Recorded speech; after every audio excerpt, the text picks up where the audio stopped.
శ్రీరామనవమి ఎందుకు జరుపుకుంటాం? శ్రీరాముడు ధర్మాన్ని కాపాడడానికి, మానవులకు జీవన మార్గం చూపడానికి జన్మించాడు. ఎన్ని కష్టాలు వచ్చినా ధర్మాన్ని వదలలేదు.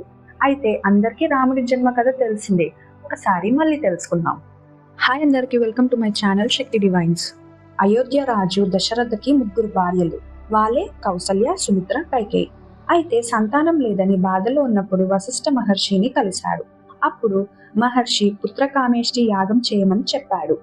యాగం పూర్తయ్యాక అగ్నిదేవుడు పాత్ర నిండా పాయసం ఇచ్చాడు. దశరథ మహారాజు ఆ పాయసాన్ని సగం కౌసల్యకు, మిగిలిన సగం కైకేయికి, అందులో మిగిలిన భాగం సుమిత్రకు ఇచ్చాడు. కొన్ని రోజులకు గర్భవతులయ్యారు. చైత్రశుద్ధ నవమి రోజున మధ్యాహ్నం శ్రీరాముడు కౌసల్యకు జన్మించాడు. కైకేయికి భరతుడు, సుమిత్రకి లక్ష్మణుడు మరియు శత్రుఘ్నుడు జన్మించారు. ఆ రోజునే శ్రీరామనవమిగా జరుపుకుంటాం.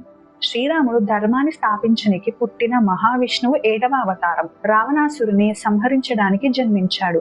సంహరించాక అదే చైత్ర శుద్ధ నవమి రోజు సీతాదేవితో కలిసి అయోధ్యకు వెళ్ళినట్టు కూడా నమ్ముతారు. అందుకే ఈ రోజు సీతారాముల కళ్యాణం జరిపిస్తారు. నా వీడియో నచ్చితే లైక్, షేర్ అండ్ సబ్స్క్రైబ్ చేయండి. అలానే జై శ్రీరామ్ అని కామెంట్ చేయండి. Thank you.